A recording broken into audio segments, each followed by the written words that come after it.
बताता हूँ कि note more than note less. मोटा मोटे देख लो यहाँ पे हम लोग कैसे करेंगे नहीं करेंगे, सारा चीज समझ में आ जाएगा। देखो यहाँ पे अब क्लासेस का मैं थोड़ा एंड में बताता हूँ कि note more than note less than क्यों हो रहा है। पहले मैं थोड़ा इसको एक्सप्लेन कर देता हूँ, ठीक है, थोड़ा सा इसको बता देते हैं, नहीं तो पहले समझा देता हूँ, नहीं तो बार बार कंफ्यूजन हो। देखो नोट मोर देन 3 मीटर मतलब क्या, 3 मीटर से अधिक नहीं। डियर स्टूडेंट्स एक बात बताओ, जैसे मान लो ये मेरा एक बेंच है, इसमें क्यों नोट मोर देन लिखा है, इसमें क्यों नोट लेस देन लिखा, मैं समझा देता हूँ। जैसे मान लो ये मेरा बेंच है, ठीक है।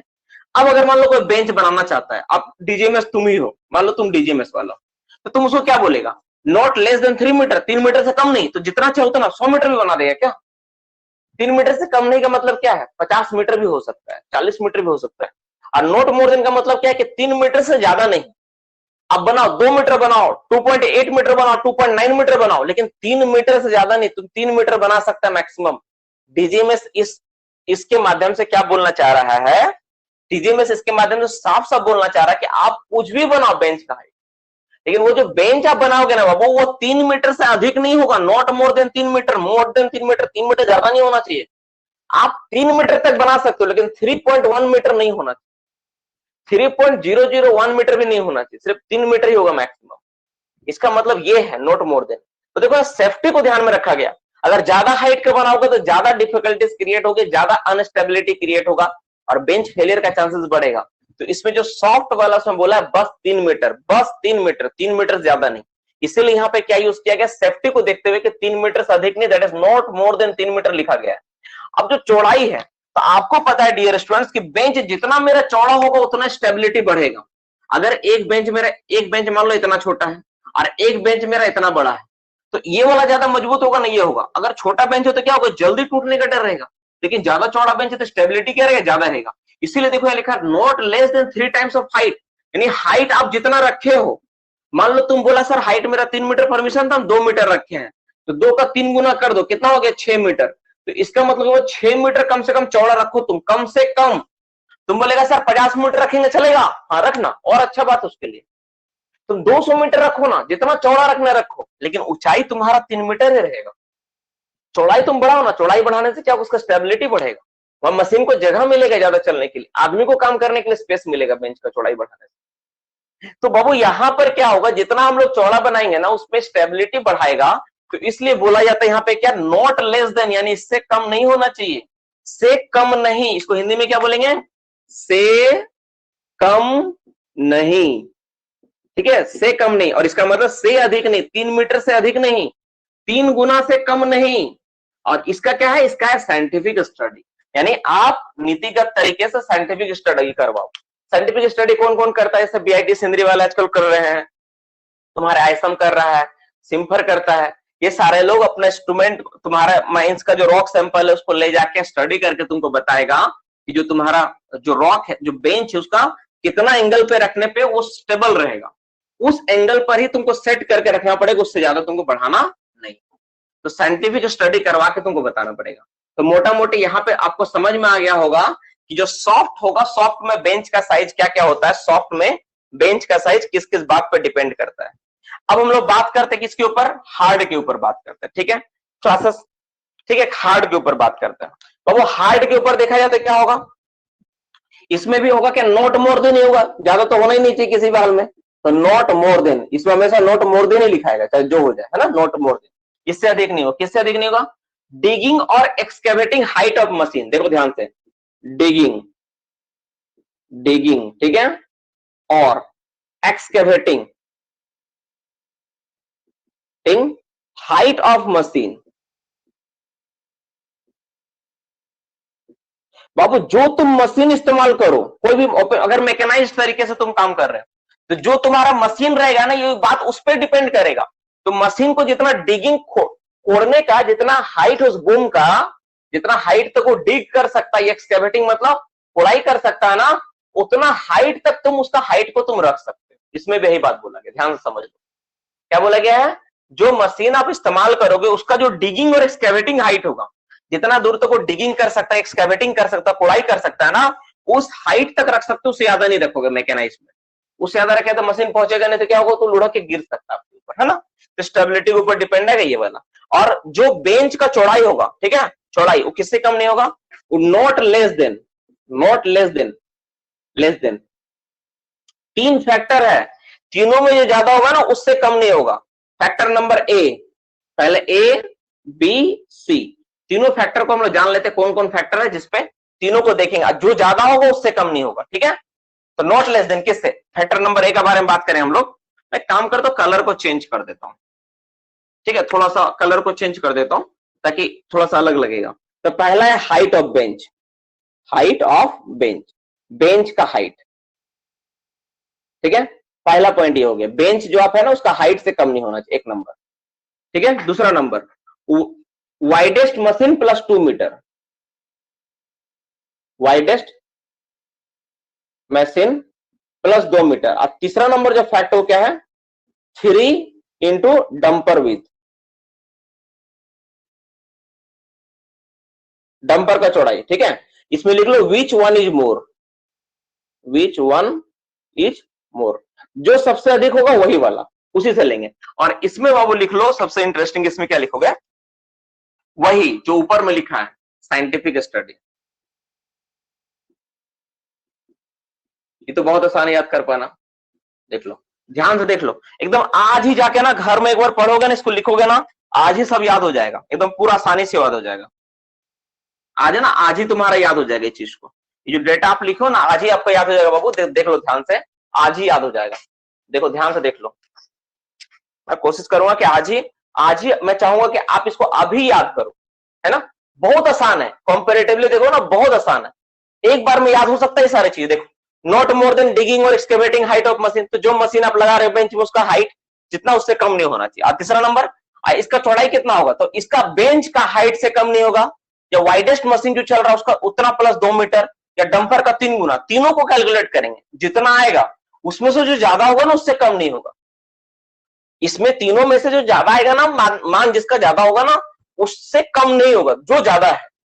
पहले आप हाइट का मशीन का माप लो, बेंच का हाइट को माप लो, जितना है लिख लो। वाइडेस्ट मशीन मान लो तुम्हारे पास का एक शोवेल है अलग तरह का, तुम खरीद के ला, उसको चौड़ाई माप लो, उसमें 2 मीटर जोड़ दो, तो मान लो उसको चौड़ाई 7 मीटर, 2 मीटर जोड़ दिया, 9 मीटर आ गया। बेंच का हाइट था पहले से 8 मीटर तय है, और डंपर है मान लो 4 मीटर चौड़ा है, तो 4 तिया 12 मीटर, तो जो तीनों में ज्यादा आया, तो डंपर के हिसाब से ज्यादा है 4 तिया 12, तो उससे कम नहीं रहेगा चौड़ाई। ये बात बोला जा रहा है यहाँ पे, है ना, यहाँ क्या बात बोला जा रहा है, समझ में आया कि नहीं आया, समझ आया ना, जल्दी से समझ में आ गया ना सारा चीज, तो जल्दी से इसको नोट डाउन कर लो कि हाँ इसमें ऐसे करके बोला जा रहा है, इस तरह से डेटा को बताया गया, ठीक है। फटाफट नोट डाउन करो, फिर मैं एक बार और एक्सप्लेन करूंगा, इसको मैं एग्जांपल देकर समझाऊंगा, ठीक है। थर्ड पॉइंट, साइंटिफिक स्टडी, 3 गुना डंपर चौड़ाई, डंपर विथ है ना, डंपर विथ लिखा गया, WIDTH, ठीक है। तो इसको आप लिख लो फटाफट, फिर मैं आपको एक बार एक्सप्लेन करके और अच्छा समझाता हूं। ये वाला तो क्लियर हो गया है, देखो सॉफ्ट वाला इसका क्लियर नहीं हुआ, पहले एक बार मैसेज कर दे ताकि मैं इसको मिटाऊं ना, एक बार समझा दूं।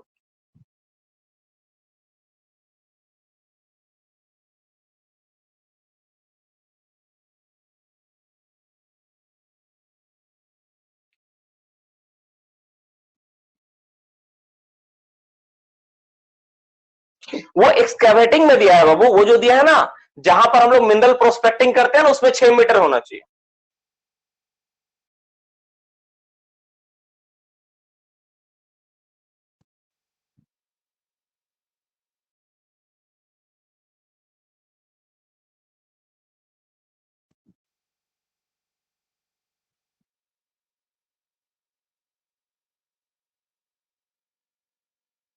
ठीक है, तो मोटा मोटी आपको यहाँ पे समझ में आ गया। अब देखो इसको मैं एक्सप्लेन करता हूँ, ठीक है, दो इस पार्ट को एक्सप्लेन, ये तो आसान है, तो समझ में आ गया होगा कि डंपर का क्या क्या दिया। देखो इस चीज को मैं एक्सप्लेन कर देता हूँ, ध्यान से देखना। देखो बाबू, देखो जैसे मान लो कि आपको पता करना है कि मेरा बेंच का हाइट और विड्थ कितना होगा, ठीक है, तो आप कैसे निकालोगे, तो मशीन आप जो इस्तेमाल किया हो ना, जैसे मान लो आपका ये बेंच है ना, ये बेंच है मान लेते हैं, तो इस बेंच में आप एक मशीन इस्तेमाल कर रहे हो, मान लो यही वाला मशीन आपका सोवेल मशीन है ना, तो ये जो सोवेल मशीन आप इस्तेमाल करो, इस सोवेल मशीन का डिगिंग हाइट कितना है, कितना हाइट तक ये कोड़ सकता है, क्या इतना हाइट तक जा सकता है, जितना हाइट इसका होगा ना, बूम हाइट पहुंचेगा ना, उतना हाइट तक ही आपको क्या करना है, उतना हाइट तक ही बेंच का हाइट रखना है। ये तो समझ में आ गया कि जितना इसका डिगिंग हाइट होगा, एक्सकेवेटिंग वेट होगा इस मशीन का उतने दूर तक बनाना है, तो सिंपल बात, ये तो नॉर्मल चीज, ये तो समझ में आ गया होगा, ये वाला सिंपल है, ठीक है। अब ये वाला सबसे इंपॉर्टेंट है, कंफ्यूजन है, ये भी बहुत आसान है, साइंटिफिक स्टडी, बस साइंटिफिक स्टडी लगा तो हो जाएगा।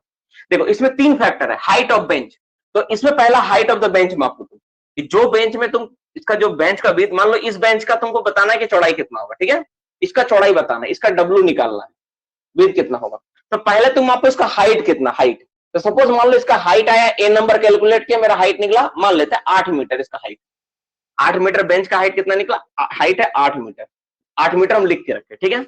अब बी नंबर, दूसरा फिगर क्या है, वाइडेस्ट मशीन प्लस 2 मीटर, तो मान लो इस मशीन, इस माइंस में स्पेशल एक मशीन है जिसका चौड़ाई है, सबसे ज्यादा चौड़ाई कितना उसका है, मान लेते हैं 7 मीटर चौड़ा, तो 7 मीटर, ठीक है। अब प्लस कितना हो गया, 2 मीटर, क्योंकि 2 मीटर एक्स्ट्रा जोड़ना है ना यहाँ पे, वाइडेस्ट मशीन प्लस 2 मीटर, तो 7 और 2 कितना आ गया, इसका आंसर 9 मीटर आ गया, यानी ए का आंसर हो गया 8 और बी का आंसर हो गया 9, यानी ए का वैल्यू आ गया आपका 8, ए का वैल्यू आया 8 और बी का वैल्यू आया 9। अब तीसरा वाला पॉइंट देखते हैं, क्या बोला है, डंपर का विड्थ से कितना, 3 गुना, तो मान लेता जो डंपर यहाँ पे चल रहा है ना, उसको चौड़ाई मान लेता मैं, डंपर का चौड़ाई कितना है, 3.2 मीटर चौड़ा है, एक डंपर कितना चौड़ा, 3.2, तो 3 डंपर बोला है, तो 3 गुना कर दो, कितना हो गया, 9.6 मीटर हो गया। अब ये निकल गया 9.6, यानी सी का वैल्यू कितना आ गया, 9.6। अब ये तीनों में विच वन इज मोर, देखो तो तीनों में ज्यादा कौन है, इन तीनों में फिगर में सबसे ज्यादा फिगर कौन सा है, सबसे ज्यादा वैल्यू किसका है, तो सबसे ज्यादा वैल्यू तो मेरा इसका है, किसका है, 9.6 वाला का। तो जो बेंच का जो चौड़ाई होगा ना, जो विड्थ होगा ना, किससे कम नहीं होगा, तो 9.6 से कम नहीं होगा, ये समझाने का प्रयास किया गया है ना। ये एक एग्जाम्पल है, परफेक्ट एग्जाम्पल, इससे आप देखोगे तो पूरा का पूरा बात समझ में आ जाएगा कि तीनों को हम लोग क्या क्या किए। नहीं समझ में आया, रिकॉर्डिंग अपलोड होगा, रिकॉर्डिंग को फिर से एक बार देखना, आपको समझ में आ जाएगा कि पहले हम लोग बेंच का हाइट लिए, तो बेंच का हाइट मान लिए ए में 8 मीटर है, तो माप लेंगे हाइट फीता से। बी नंबर, मान लो वाइडेस्ट मशीन तुम्हारा 7 मीटर चौड़ा है जो तुम खरीद के लाए, तो 7 प्लस 2 कितना हो गया, 7 और 2 9 मीटर हो गया। और डंपर को चौड़ाई 3.2 मीटर था, तो 3 से गुना कर दिया, 9.6 आ गया, 3 गुना बोला था ना डंपर का चौड़ाई से, तो 9.6। अब तीनों में जो ज्यादा है, कौन वाला ज्यादा, 9.6 ज्यादा है, तो मोटा मोटी इस तरह से कैलकुलेट किए तो उतना ही बेंच का चौड़ाई होगा। तो इस तरह से हम लोग बेंच का चौड़ाई निकालेंगे किस केस में, for mechanised open cast working. Mechanised में अगर हुआ, मैनुअल में हुआ, तो क्या क्या बेंच का हाइट रख,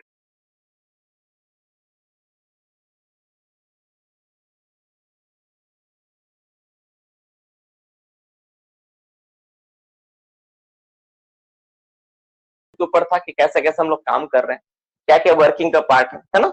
बहुत आसानी तरीका से आपको समझ में आया हो कि मैकेनाइज्ड में अगर हुआ, मैनुअल में हुआ, तो क्या क्या बेंच का हाइट रखेंगे, किस किस तरह से रखना है।